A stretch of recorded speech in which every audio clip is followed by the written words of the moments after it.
Merci, c'est Ali. Je tiens à remercier les organisateurs pour l'invitation. Je remercie les laboratoires AstraZeneca pour avoir prévu de ce sympo pour parler de ce que nous devons retenir pour le GOLD. Moi, je dirais 2023-2024, on va les aborder ensemble. La BPCO, c'est un problème de santé publique, que ce soit à l'échelle mondiale ou nationale, et on voit comment les chiffres de prévalence de la BPCO au-delà de 40 ans vont parfois dépasser même la barrière de 20 à 25% dans certains pays. Et ceci malgré que les moyens de dépistage de la BPCO, qui est l'examen fondamental pour le diagnostic de la BPCO, l'aspirométrie, voyez un peu disons, la présence de l'aspirométrie à travers les différents pays. Et on voit que les chiffres, la couverture par la pratique des explorations fonctionnelles, ce qui est en orangé et en jaune, reste au-delà de ce qui devrait l'être pour faire déjà le diagnostic de cette pathologie. On voit que la radiothorax, ce qui est en bleu, elle permet, mais elle est loin de pouvoir permettre le diagnostic de la BPCO. Et ici, on voit le scanner qui est même plus présent aussi que l'aspirométrie. Déjà, ça c'est pour commenter un peu les chiffres. La prévalence dans la région MENA, elle est de 3,7, dans la Tunisie, de 3,7% pour la population de plus de 40 ans. Alors, si on regarde la courbe qui a été mise depuis 1977 par Fletcher pour l'évolution du déclin de la fonction respiratoire en fonction de l'âge chez les sujets normaux ou qui ne sont pas sensibles au tabac et chez les sujets qui fument, jusque-là, jusqu'à ces dernières années, on considérait que la BPCO est en rapport avec un déclin rapide de la fonction respiratoire, en l'occurrence par le VMS, et qui explique l'apparition de la BPCO.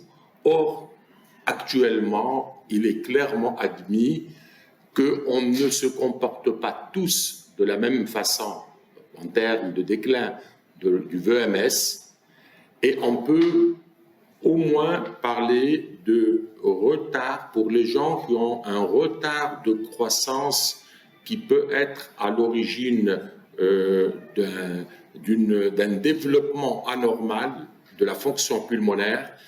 Et là, ces gens-là, même avec un déclin qui n'est pas intense du déclin de la chute du VMS, vont développer des BPCO. Ça, c'est une notion actuellement qui va avoir de l'impact dans notre approche de la BPCO. Et c'est ce qui a été, donc, quand on voit les recommandations GOLD 2024, qui rapportent ces courbes d'évolution, des cohortes d'évolution du VMS. Et ce qu'on peut voir, c'est qu'il y a finalement différentes trajectoires. On n'est pas tous, il n'y a pas une seule trajectoire qui va décrire le déclin et il y a les normaux et ceux qui fument. Il y a aussi des patients qui, au cours de l'adolescence, ne vont pas avoir un développement, notamment en termes donc, de fonction, de développement, moi je dirais la notion de dysnapsie, le développement branche-poumon ne s'est fait pas de façon normale et ça va impacter le VMS. Ils vont avoir des faibles VMS à l'adolescence et à l'âge adulte.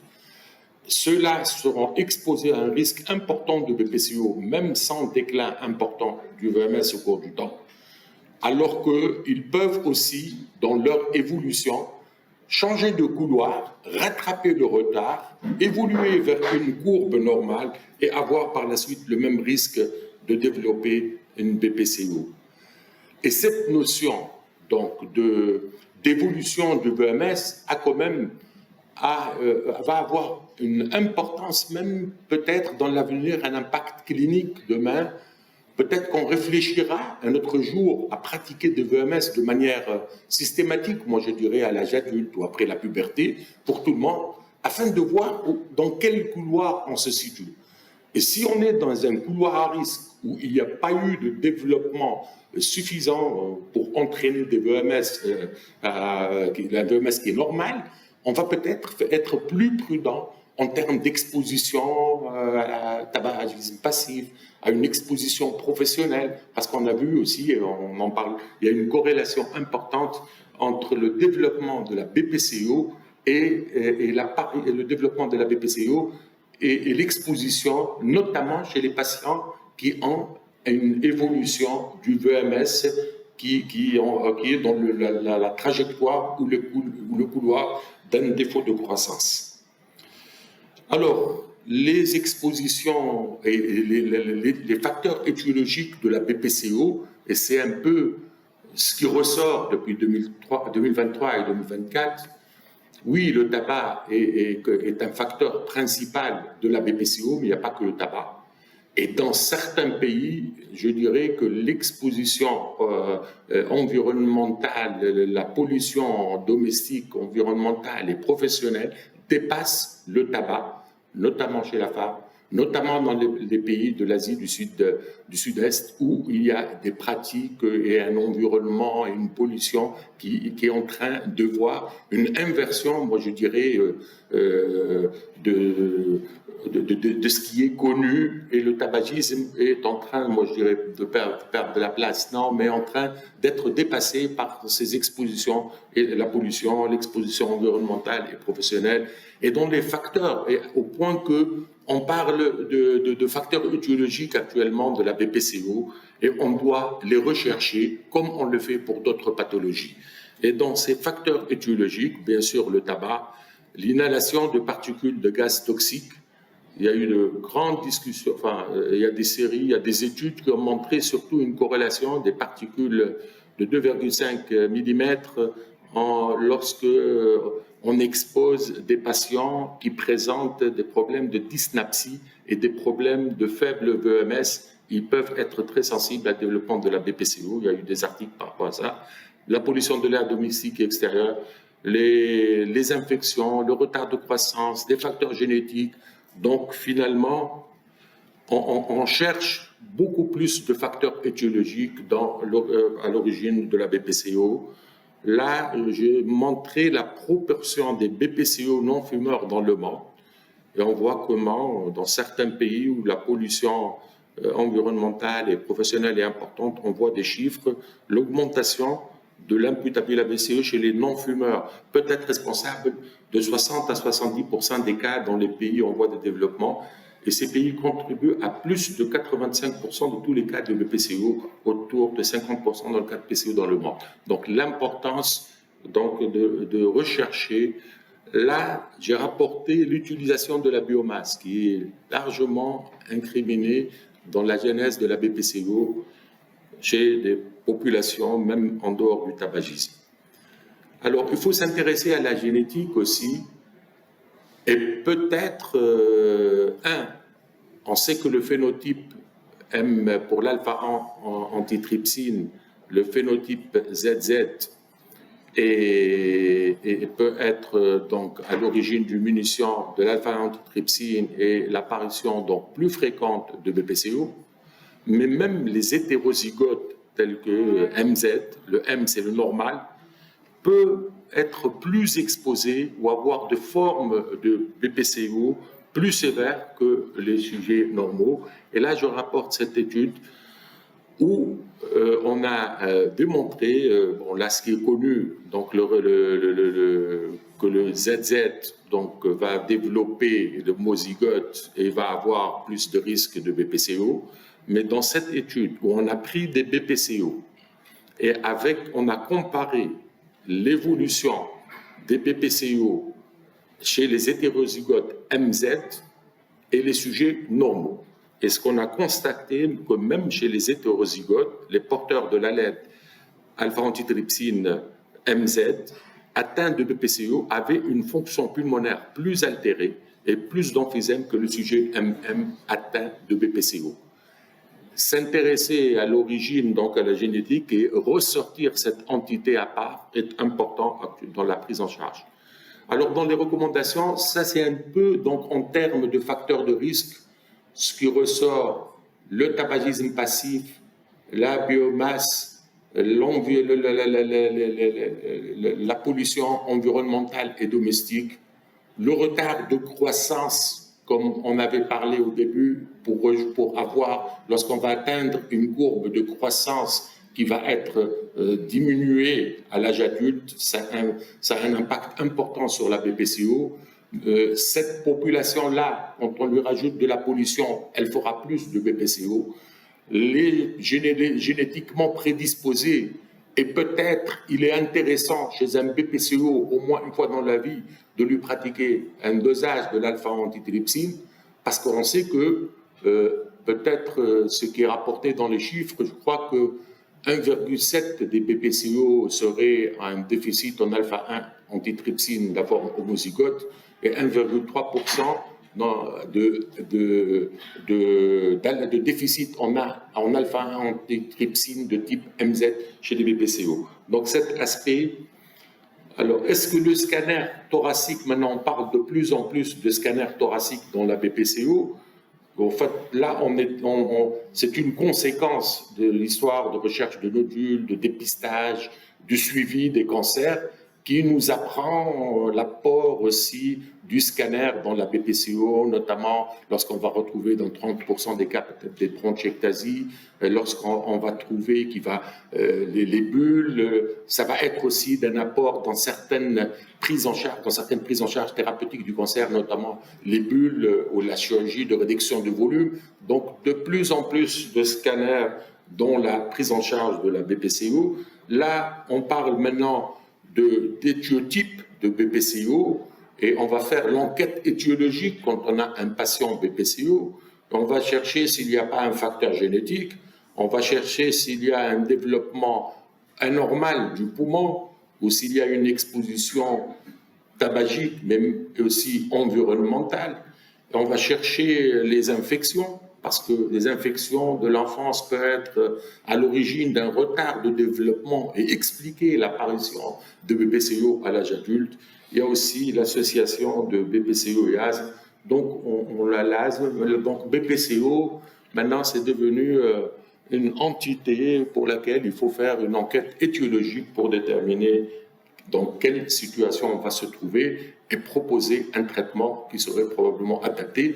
Et surtout, donc, de tout ça, c'est peut-être prendre des mesures à un stade plus précoce afin d'éviter l'installation ou l'aggravation de la BPCO. Une autre notion qui ressort depuis quelques années, le pré-BPCO et le prisme. Alors, prisme, c'est quand il y a une altération de la fonction respiratoire, notamment une baisse isolée du VMS, mais le rapport VMS sur capacité vitale va rester normal. C'est le prisme.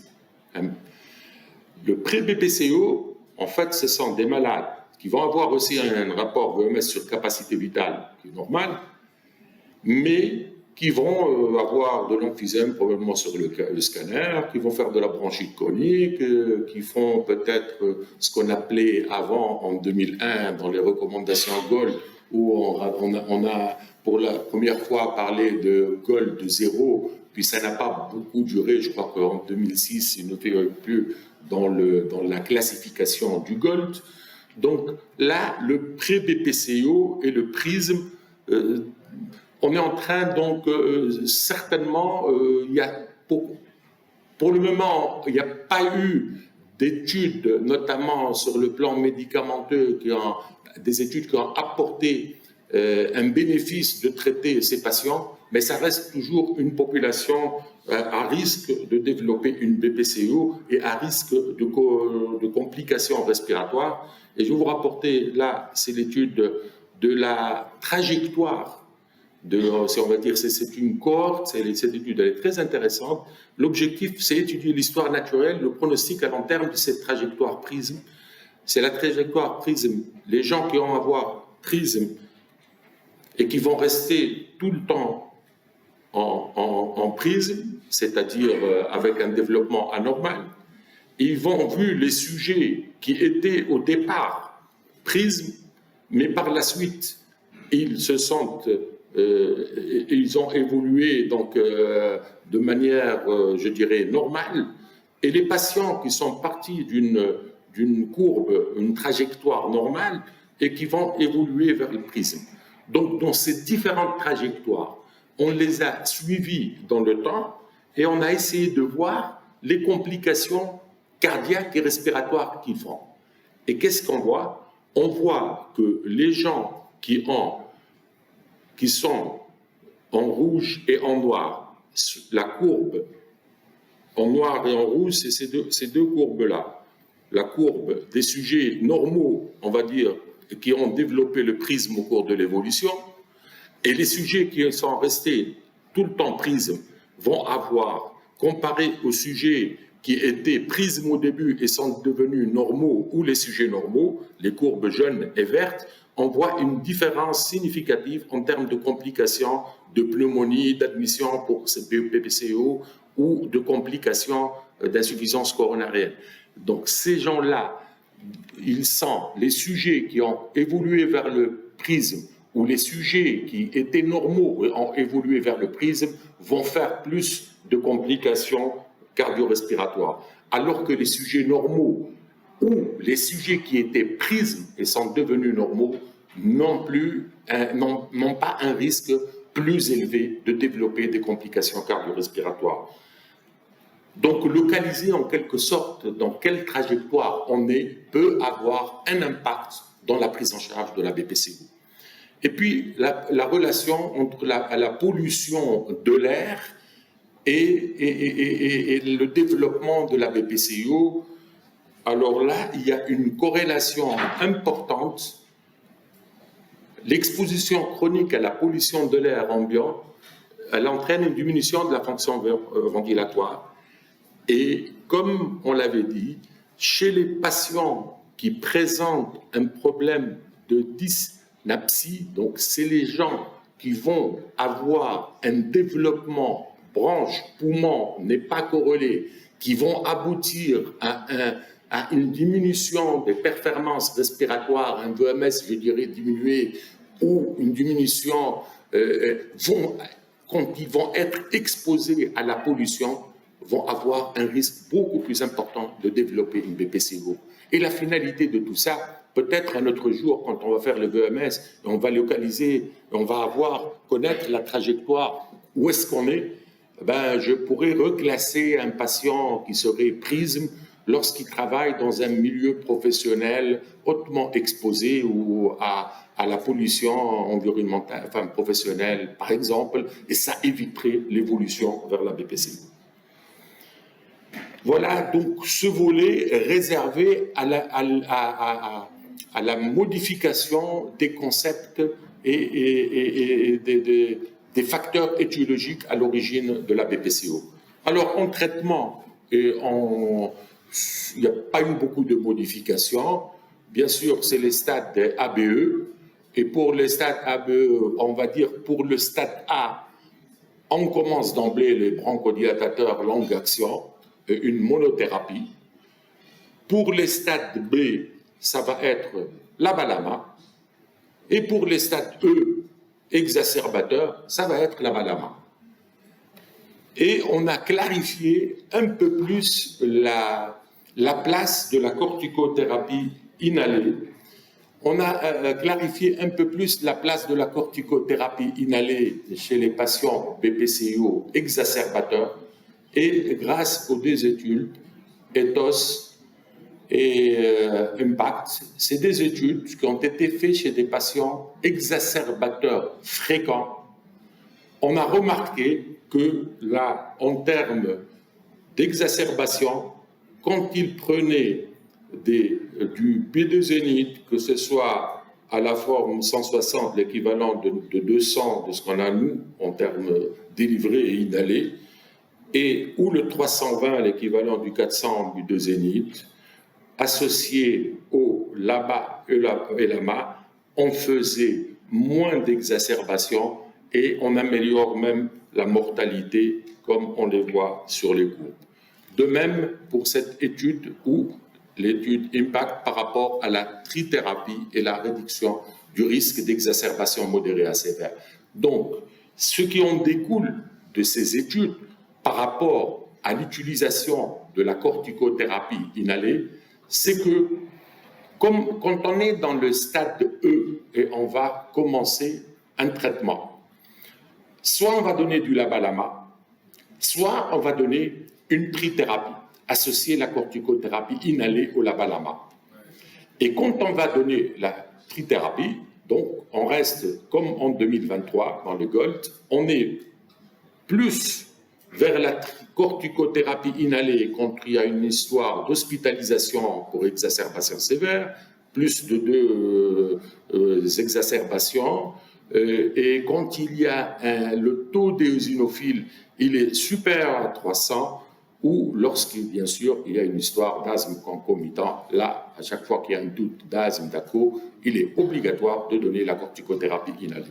Et bien sûr, après, si on est dans une situation de quelqu'un qui fait des pneumonies ou qui n'a pas de taux d'éosinophiles élevé et qui n'est pas exacerbateur, autant rester dans le LABA/LAMA. Et quand on donne la corticothérapie inhalée, c'est une trithérapie. Voilà un peu, donc, ce qui ressort. Bien sûr, par la suite, la boucle, c'est-à-dire on voit les symptômes, la dyspnée, l'exacerbation, on évalue l'utilisation de l'inhalateur, est-ce qu'il y a eu le traitement non pharmacologique associé, et par la suite on ajuste notre traitement, et l'ajustement va se faire soit vers une escalade, soit vers une désescalade, en fonction, on va donner, et soit modifier ou introduire ou switcher ou changer de dispositif d'inhalation et afin d'évaluer le traitement. Alors, là, c'était l'état de base. Et bien sûr, avec des petites modifications, maintenant, comment on évalue une fois que le malade a pris son traitement en dehors de l'instauration du traitement au début, c'est-à-dire quand on a fait l'évaluation. Quand on a fait l'évaluation, on va se trouver dans des situations où que le malade reste dyspnéique ou que le malade est exacerbateur. S'il a les deux, on va faire l'option pour l'exacerbation. Sinon, en fonction de comment il a évolué, s'il est dyspnéique, s'il recevait uniquement LABA ou LAMA, on va associer. S'il est exacerbateur, il était sous LABA ou LAMA, on va soit donner LABA/LAMA, s'il prend un seul, soit s'il a, et là on rentre dans la situation exacerbateur avec des éosinophiles élevés, on a tendance à associer la corticothérapie inhalée, parce que LABA, corticoïde inhalé plus LAMA, à partir des études ETHOS et l'étude d'Impact qui ont montré qu'ils font mieux en termes d'exacerbation en mortalité, là, une place, donc elle se confirme. Et puis par la suite, escalade ou désescalade en fonction de l'évolution. Et voilà comment se fait la réévaluation après une prescription d'un traitement chez un patient BPCO. Et finalement, dans les recommandations, l'aspect épidémiologique, cette notion de courbe et de trajectoire qui fait que chacun de nous, probablement, il est prédestiné à être dans un des couloirs, et peut-être le développement se fera de la BPCO en fonction de l'exposition tabagique, aussi en fonction de l'exposition environnementale et en fonction surtout de cette trajectoire prédéfinie, et qu'il est peut-être important de la situer pour connaître un peu l'impact le risque d'évolution vers la BPCO. Et puis les facteurs étiologiques, on les a vus. En termes de traitement de fond, la modification, c'est la clarification par rapport à l'usage de la corticothérapie inhalée et par la simplification de la classification en ABE. Et en termes pour finir, les exacerbations, en fait, on a introduit les modifications de la proposition de Rome de 2022 dans les recommandations du GOLD. Et pour commencer déjà l'exacerbation n'est plus définie sur le fait qu'on a eu une modification des symptômes ayant entraîné l'utilisation de médicaments, comme ça a été. Mais ça va être, la définition de l'exacerbation va être plus simple sur le fait qu'une exacerbation est un événement caractérisé par une dyspnée et une toux et expectoration qui évolue depuis moins de 14 jours, ce qui peut s'accompagner de tachypnée de tachycardie est souvent associée à une augmentation de l'inflammation locale et systémique causée par une infection des voies respiratoires, une pollution ou une autre agression des voies respiratoires. On enlève la notion, que ce soit dans la sévérité ou dans la définition de l'exacerbation, la notion qui vient a posteriori, parce que l'utilisation des médicaments, en fait, ça ne nous permet pas d'évaluer. Avant, classer la sévérité légère quand elle a eu un petit traitement et modérée quand elle a nécessité les antibiotiques et corticoïdes, et sévère quand il y a eu une hospitalisation. Donc, et là, les choses se clarifient. Alors, une notion, moi, qui me semble importante, et ça, c'est toujours l'approche de la BPCO, et on sort dans le diagnostic différentiel ce qu'on faisait avant une série d'étiologies. En fait, ça, c'est une, je dirais, mais il faut dans l'exacerbation, on ne va plus dire qu'il a fait une embolie qui a entraîné une exacerbation.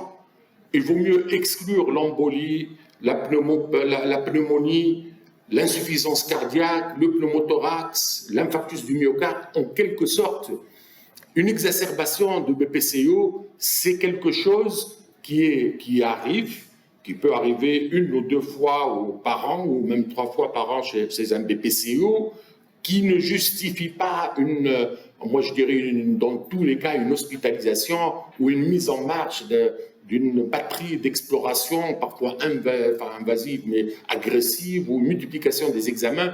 Donc, à la limite, faire la part et une prise en charge complètement différente. On ne prend pas en charge une embolie pulmonaire ou un pneumothorax ou une insuffisance coronarienne qui a décompensé un BPCO comme une exacerbation de BPCO. Donc là, on nous dit, faites attention, pour retenir exacerbation de BPCO, éliminer déjà, et quand on élimine, on va parler, alors quand on élimine tout ça, on retient l'exacerbation de BPCO, et quand on retient l'exacerbation de BPCO, on est obligé de faire une évaluation de manière plus objective de la sévérité, en utilisant l'échelle analogique de la vision pour classer la dyspnée, et pour une quantification supérieure à 5, ça prouve que c'est sévère. La fréquence cardiaque, quand elle est supérieure à 95, c'est sévère. La fréquence respiratoire 85, et la fréquence, quand elle est cardiaque inférieure à 95, on est dans la modérée. Et quand elle est inférieure à 24, on est dans la modérée. Donc, c'est la saturation, on va faire des degrés. Si on désature inférieur à 92% ou supérieur à 92, ou si on fait une acidose, ça va impacter la sévérité. On aura donc des éléments objectifs. La CRP, quand elle est supérieure à 10 mg, elle est corrélée à la sévérité de l'exacerbation. Ce qui ressort, 5 critères. Et ces 5 critères permettent de classer l'exacerbation en légère, modérée à sévère, bien sûr, après avoir éliminé l'embolie, la pneumonie et ce qu'on a éliminé au début. Le traitement, il n'y a rien de nouveau dans le traitement de l'exacerbation. Bronchodilatateur de courte action, en association mieux que seul. Quand on fait de l'ébullition à l'air et pas à l'oxygène, on connaît tous l'histoire de l'hypercapnie et son impact du haut débit d'oxygène sur ça. Et puis les indications, vous trouvez de la ventilation et de toutes les attitudes thérapeutiques d'une BPCO en exacerbation sévère. Donc, ce qui a changé, ce qu'on doit, nous, cliniciens, praticiens, retenir de ces nouvelles recommandations GOLD, c'est que sur le plan épidémiologique, la pollution, c'est le défaut de croissance, le tabagisme passif, l'exposition professionnelle, la définition, à la limite, de l'espoir de peut-être, il y aura peut-être des études qui vont aller au dépistage et proposer peut-être des attitudes chez les gens qui vont avoir une trajectoire qui n'est pas sur la bonne voie et proposer plus de mesures de prévention. Et ce qui en découle, une nouvelle taxonomie avec des étiotypes bien définis de la BPCO. Le prisme et BPCO, oui, on en parle, on y pense. Ça existait déjà avant, le GOLD 0. On revient, peut-être il y a des espoirs thérapeutiques, il y a des essais par rapport à cette population en cours, et il y aura peut-être des résultats pour proposer des thérapeutiques à ces patients. Une simplification de la classification et une meilleure indication par rapport à l'usage de la corticothérapie inhamée chez les BPCO. L'exacerbation, ils ont inclus les propositions de Rome de 2022 dans le GOLD 2024. Je vous remercie.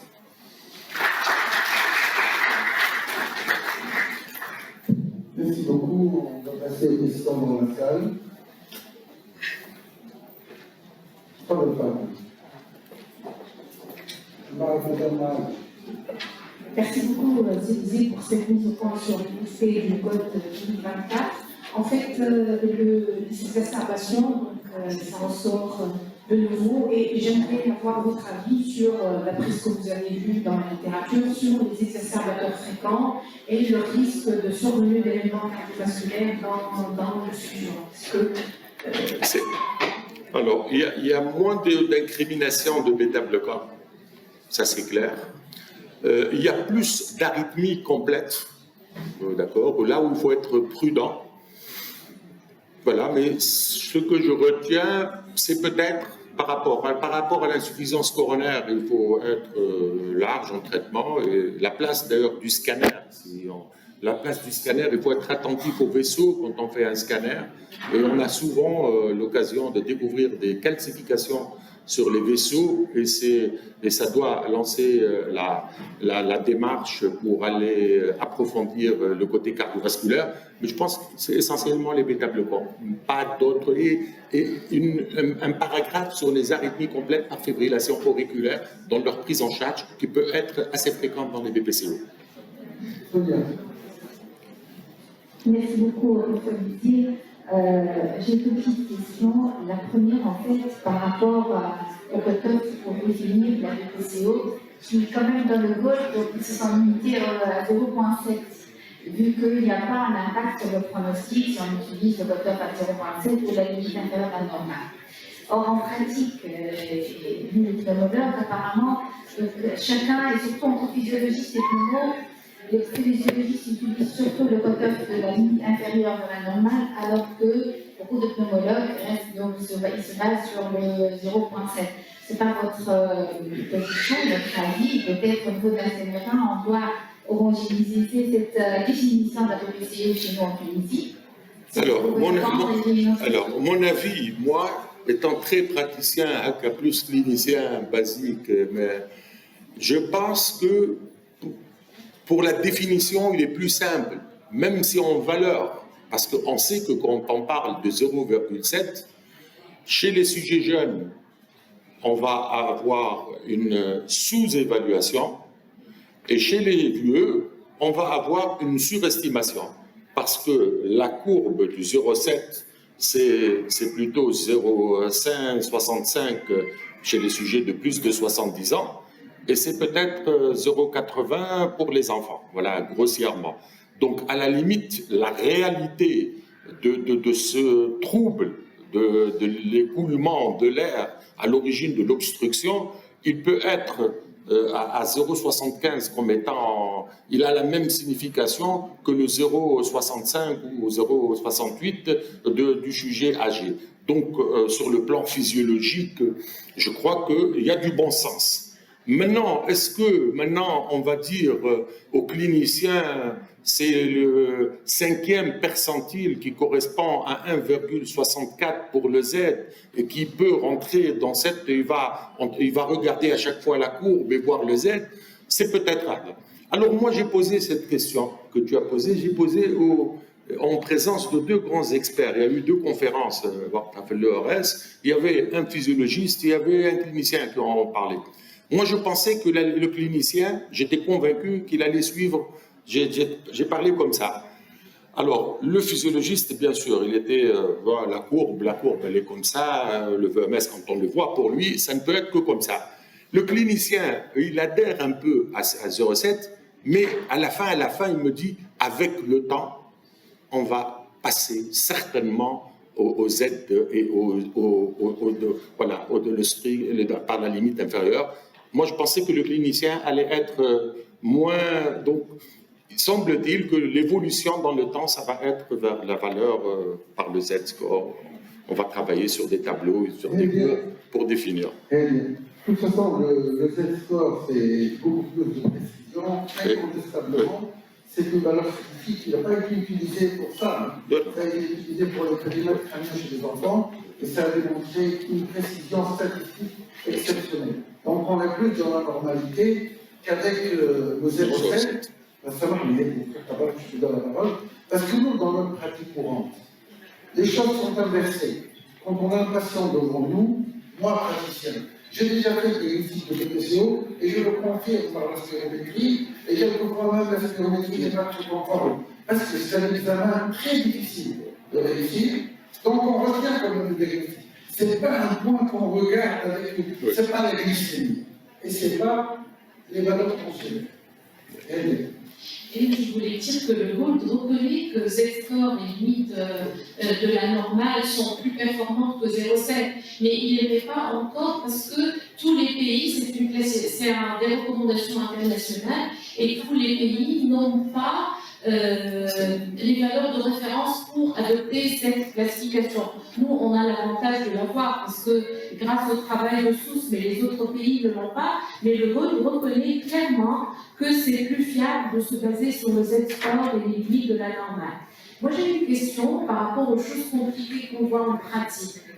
Parce que ce qu'on appelle des exacerbations complexes, c'est des malades qui font des pneumopathies, mais on donne une antibiothérapie probabiliste, mais on a l'impression qu'il y a une exacerbation associée à la pneumopathie. On a envie, en son qu'ils sortent de l'infection, mais on a envie de donner des corticoïdes parce qu'ils restent hypoxiques, des bronchodilatateurs. Parfois même dans l'insuffisance cardiaque, on sait qu'il y a une hyperréactivité bronchique. Donc, sur le plan pratique, c'est assez complexe d'éliminer et de retenir une exacerbation. Parfois, les choses sont intriquées et on a du mal à prendre une décision thérapeutique. Oui, mais parler d'une exacerbation d'une BPCO, moi je dirais que c'est un événement qui n'est pas exceptionnel. Parler d'une embolie pulmonaire, d'un pneumothorax, d'un infarctus du myocarde, d'une arythmie complète, rapide, etc., à l'origine de la décompensation, il faut, indépendamment du pronostic, il faut être en mesure de dire, et quand on dit exacerbation, parce que finalement, la signification clinique d'exacerbation, c'est qu'il a décompensé sur un... Mais la prise en charge est différente. Celui-là, je vais l'envoyer en cardio, celui-là, je vais le drainer, celui-là, donc, je vais donner l'antibiothérapie, faire le prélèvement distal protégé, parce que c'est une BPCO, elle est grave, hospitalisée, et je vais réfléchir, USIC ou milieu médical. Donc, tout ça, la problématique, elle est différente, mais elle décompense le patient. Alors, maintenant ce qui peut aller dans le sens par rapport à la pneumopathie que tu as citée comme exemple. Alors, si c'est de la pneumopathie, maintenant, dans les recommandations des pneumopathies aiguës communautaires, on a posé la question, la place de la corticothérapie dans les pneumopathies aiguës communautaires. La corticothérapie, enfin, les attentes, on était un peu, enfin, pas tous, il y a une place à la corticothérapie pour occuper le séjour et améliorer donc les patients. Et ça a été l'objet d'une recommandation des nouvelles par rapport à la prise en charge de la pneumopathie aiguë communautaire. Donc, notre BPCO, s'il fait une pneumopathie ou s'il fait une exacerbation en mode bronchite, donnez-lui 40 mg de prednisone pendant 5 jours et ça lui fera du bien et c'est un peu consensuel. D'accord, je suis tout à fait d'accord avec vous. De toute façon, dans la pratique quotidienne comme la diète, c'est un peu plus complexe, surtout en matière de pathologies qui peuvent soit compliquées, soit des pathologies qui peuvent être associées. Parce que là, dans les observations, dans ce que tu as mis à côté, les cardiopathies, ça peut être élément d'exacerbation comme un élément de comorbidité. C'est deux choses différentes. Voilà, puis je voudrais revenir à un diapo, le diapo des 3 couleurs de la corticothérapie. Deux. Stop, attends. Regardez ce qui a marqué en bas. Quand il y a une pneumonie, il faut être contre l'histoire de la mycobactériose atypique. Là, parce qu'il y a des séries. L'histoire de la mycobactériose de façon générale. Oui. Alors, nous, on ne s'est jamais posé cette question, parce qu'on a quand même chez nous des patients, parce qu'on est dans des lits. 30 pour 100 000 habitants, c'est quand même, on est dans l'endémie, même si la Tunisie a fait beaucoup de progrès. Est-ce qu'on ne s'est jamais inquiété de ce point-là, nous, dans la prescription de la thérapie? Et même dans la littérature, là, il n'y a pas beaucoup d'études qui ont été faites sur ce point en particulier. Justement, moi, je vais vous poser la question à Fab, chez ces malades-là, des BCO, sur lesquels ils ne définissent pas bien, est-ce que ces malades qui ont pris, par exemple, un traitement tuberculose et qui sont des BCO, qui ont cette histoire, est-ce que systématiquement, on doit faire une bactériologie pour pouvoir nous assurer qu'il n'y a rien du tout, ou bien faire un IRA? Qu'est-ce que tu préconises? Parce que ça, c'est un point important qui n'a jamais été soulevé, alors que c'est un point de pratique courante. Une bonne question, c'est oui, évidemment. Tout patient de PCO qui n'évolue pas favorablement sur le traitement antibiotique, raison de plus s'il avait un ancien tuberculeux avec des séquelles. Et on sait que les mycobactérieuses se greffent sur des images circulaires. Oui, il faut faire une enquête bactériologique et s'étonner quand on a un résultat positif, des barres positives, sans vraiment une lésion bactériologique évidente de tuberculose. À ce moment-là, il faut penser à la mycobactériose. Et pour la corticothérapie inhalée, c'est ça le problème. Oui. Est-ce que la corticothérapie, on doit prendre des précautions particulières chez le patient? Alors, précautions particulières, ce qui ressort, cette recommandation, il faut voir l'étude à l'origine de ça. L'étude, c'est qu'on a montré dans les grandes séries d'utilisation de la corticothérapie inhalée qu'il faisait plus d'infections et qu'il faisait plus de mycobactériose. Ils sont partis de là, les gens qui étaient sous corticothérapie inhalée. Donc là, un constat. Donc, constat, sachez que quand on donne des corticoïdes inhalés, on fait plus d'infections. Alors, il y a un autre article très intéressant, vous le connaissez, c'est par rapport à l'utilisation de molécules différentes de corticoïdes. Et on a prouvé aussi que donner des gens du fluticasone 500 mg associé à un LABA, et donner du budesonide 400 associé à un LABA, et donner un LABA seul, il y avait en termes de microbiome une modification significativement plus importante avec le fluticasone 500. Et elle n'était pas significative avec LABA, budesonide plus LAMA, mais les LABA faisaient moins d'infections, moins de tuberculose, moins de modifications de microbiome que les patients.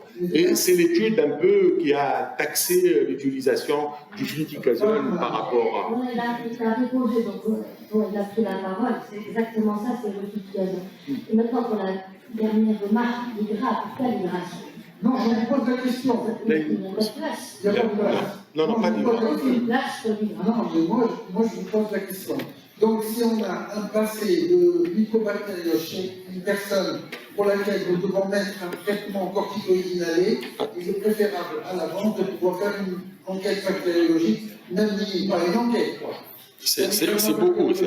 C'est beaucoup. Pour être plus à l'aise dans le traitement. C'est beaucoup. Hein? C'est beaucoup. C'est beaucoup. C'est beaucoup.